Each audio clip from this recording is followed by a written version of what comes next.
Enigma എന്നൊരു വാക്ക് പലപ്പോഴും വ്യക്തികളെ ബന്ധപ്പെടുത്തി പറയാനായിട്ട് ഉപയോഗിക്കാറുണ്ട്. എനിഗ്മ എന്ന വാക്കിൻ്റെ അർത്ഥം മിസ്റ്റീരിയസ്, മനസ്സിലാക്കാനായിട്ടുള്ള ഡിഫിക്കൽട്ട് എന്നൊക്കെ രീതിയിൽ അത് ഉപയോഗിക്കാറുണ്ട്. ചില വ്യക്തികളെ കേന്ദ്രീകരിച്ച് പറയാൻ നേരത്ത് ശരിക്കും പറഞ്ഞാൽ വളരെ മിസ്റ്റീരിയസ് ആയിട്ടുള്ള വ്യക്തികളെ കുറിച്ച് പറയാറുണ്ട്. അതായത് അവർക്ക് ഒരുപാട് അനുയായികൾ ഉണ്ടായിരിക്കും. അവരെ ക്രിട്ടിസൈസ് ചെയ്യുന്നവരെയൊക്കെ സ്വാധീനിക്കാൻ തക്ക രീതിയിൽ അവരുടെ ജീവിതം അങ്ങനെ നിലനിൽക്കും. എങ്കിലും അവരെപ്പോഴും സംശയത്തിന് നിഴലാണ്. ചരിത്രത്തിൽ ഇങ്ങനെയുള്ള എനിഗ്മാറ്റിക് പേഴ്സൺസിനെ കുറിച്ച് നമ്മളിങ്ങനെ ഒന്ന് അനലൈസ് ചെയ്യണമെങ്കിൽ തീർച്ചയായിട്ടും നമ്മൾ എത്തിച്ചേരുന്ന ഒരു വ്യക്തിയുണ്ട്. അത് യേശുക്രിസ്തുവാണ്. കാരണം ആ പാലസ്തീനയിലെ ആ ചെറിയ ഗ്രാമപ്രദേശത്ത് ഒരു സാധാരണ മരപ്പണിക്കാരനായിരുന്ന യേശു പിന്നീട് അവിടെ നിന്ന് അവരുടെ ഇടയിലെ റബ്ബിയായി, അവരുടെ ഇടയിലെ അത്ഭുത പ്രവർത്തകനായി, സാമൂഹ്യ വിപ്ലവകാരിയായി, അങ്ങനെ ഈശോ യഥാർത്ഥത്തിൽ കുറേ അധികം വ്യക്തികൾക്ക് ഈശോയെ ഏറ്റവും അധികം സമീപിക്കാവുന്ന ഒരു വ്യക്തിയും അവരുടെ അത്ഭുത പ്രവർത്തകനൊക്കെയാണ്. അതേ നിമിഷം തന്നെ കുറച്ച് ആളുകൾ ഈശോയെ സംശയത്തിന് നിഴലാണ് കാണുന്നത്. അവരുടെ ഹൃദയം എപ്പോഴും ഇങ്ങനെ അടഞ്ഞാണ് നിൽക്കുന്നത്. ഇന്നത്തെ സുവിശേഷത്തിൽ ഈശോ നേരിടുന്ന ചില പ്രതിയോഗികൾ അവരാണ്.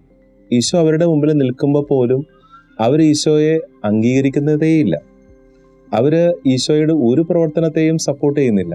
എപ്പോഴും അവർ വിമർശനത്തിൻ്റെ മുൾമുനയിൽ നിർത്തിക്കൊണ്ട് ഈശോയെ ഓപ്പോസിറ്റ് ഡയറക്ഷനിലാണ് നിർത്തിക്കൊണ്ടിരിക്കുന്നത്. അവരുടെ മുമ്പിൽ ഈശോ പറയുന്ന ആ മനോഹരമായിട്ടുള്ള ആ ചെറുകഥ ഇങ്ങനെയാണ്. അവിടെ ഈശോ പറയുകയാണ്, ദൂരദേശത്തേക്ക് പോയ ഒരു സ്ഥലത്തിൻ്റെ ഉടമസ്ഥൻ, അയാൾ ആ സ്ഥലം കുറച്ച് കൃഷിക്കാർക്ക് പാട്ടത്തിന് കൊടുത്താണ്. അവരെ എല്ലാ ഉത്തരവാദിത്തം ഏൽപ്പിക്കുകയാണ്. അവരാണ് ആ സ്ഥലത്തിൻ്റെ മുഴുവൻ പ്രവർത്തനങ്ങളിൽ ഏർപ്പെടേണ്ടവർ. അത് പക്ഷേ അവർ ദുർവിനിയോഗം ചെയ്യുകയാണ്. അവരവരുടെ റെസ്പോൺസിബിലിറ്റിയെ മറന്നുകൊണ്ട് അവരുടെ തന്നെ ചില വ്യക്തിപരമായ കാര്യങ്ങൾക്ക് വേണ്ടി അവിടെ ഉപയോഗിക്കുകയാണ്. അതുകൊണ്ട് തന്നെ അതിൻ്റെ അവകാശി സമയത്ത് വരുമ്പോഴേക്കും അവരവരെ വധിക്കാൻ വരെ ഗൂഢാലോചന നടത്തുകയാണ്. ഇതാണ് ഈശോ അവരോട് പറയുന്ന കഥ. കാരണം അവരുടെ ഇടയിൽ ഉണ്ടായിട്ടുള്ള ഒരു എനിഗ്മ അതാണ്. കുറച്ചു പേർക്ക് ഈശോയെ അംഗീകരിക്കാനായിട്ട് സാധിക്കുന്നില്ല. അവരെ വധിക്കാനായിട്ടുള്ളൊരു ഗൂഢാലോചന നടത്തുകയാണ് ചെയ്യുന്നത്. അപ്പോൾ ഈശോ അവിടെ പറയുകയാണ് ഒരു കോർണർ സ്റ്റോണിനെ കുറിച്ച്, ഒരു മൂലക്കല്ലിനെ കുറിച്ച് പറയുകയാണ്.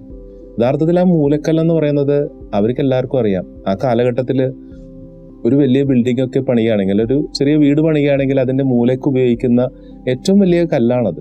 ആ കല്ലിൻ്റെ ഡയറക്ഷൻ അനുസരിച്ചാണ് ബാക്കിയുള്ള ഭാഗങ്ങളൊക്കെ മുകളിലേക്ക് കെട്ടിപ്പൊക്കുന്നത്. അപ്പോൾ ഇവർ ഈ ഒരു കോർണർ സ്റ്റോണാണ് ഈശോ എന്ന് പറയുകയാണ്. അത് നമ്മുടെ ജീവിതത്തിലേക്ക് വരുന്ന രക്ഷയുടെ, നമ്മുടെ ജീവിതത്തിലെ സഭയുടെ എല്ലാത്തിൻ്റെയും മൂലക്കല്ല് യേശുക്രിസ്തുവാണ്. അപ്പോൾ ആ യേശുക്രിസ്തു എന്ന് പറയുന്ന മൂലക്കല്ലിനെ കുറച്ചുകൂടി വ്യക്തമാക്കി തരുന്നുണ്ട് റോമക്കാർക്ക് എഴുതിയ ലേഖനം 9-ാം അധ്യായം 33-ാമത്തെ വാക്യത്തിൽ പൗലോസ്ലീഹ പറയുകയാണ്, അത് ഒരേ സമയം നമ്മൾ പടുത്തുയർത്തുന്ന കല്ലും അതേസമയം നമ്മൾ തട്ടി വീഴുന്ന കല്ലുമാണെന്ന്. യേശുവിനെ കുറിച്ച് തന്നെയാണ്. അപ്പോൾ യഥാർത്ഥത്തിൽ നമ്മുടെ ജീവിതത്തിൽ യേശുക്രിസ്തു ആകുന്ന ആ മൂലക്കല്ല് പടുത്തുയർത്തുന്ന മൂലക്കല്ലായിട്ടാണ് മാറേണ്ടത്. അത് നമ്മളെ തട്ടി വീഴ്ത്തുന്ന മൂലക്കല്ലേ അല്ല.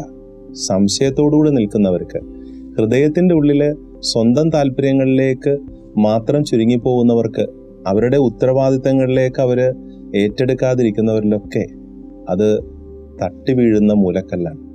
അത് ഉത്തരവാദിത്തം ഏറ്റെടുക്കാത്ത ആ യജമാനെതിരെ പ്രവർത്തിക്കുന്ന കൃഷിക്കാർ, ഈശോ പറയുന്ന കൃഷിക്കാരെ പോലെയാണ്. അതല്ലെങ്കിൽ ഈശോയുടെ വാക്കുകളിലും പ്രവൃത്തികളെയും മനസ്സിലാക്കാതെ, ഈശോ എന്ന് പറയുന്ന ആ രക്ഷകനെ തിരിച്ചറിയാതെ എന്നും ഈശോയുടെ മുമ്പിൽ ഹൃദയത്തിൻ്റെ വാതിലടച്ചു നിൽക്കുന്ന നിയമജ്ഞരെ, ഫരിസേയരെ പോലെയാണ്. ഇന്ന് നമ്മൾ ചിന്തിക്കുന്നത്, ഈശോ എനിക്ക് ആരാണ്? എൻ്റെ ജീവിതത്തിൻ്റെ മൂലക്കല്ലാണോ? ഞാൻ ഇടറി വീഴുന്ന കല്ലാണോ ഈശോ എന്നാണ്. ദൈവം നമ്മളെ അനുഗ്രഹിക്കട്ടെ.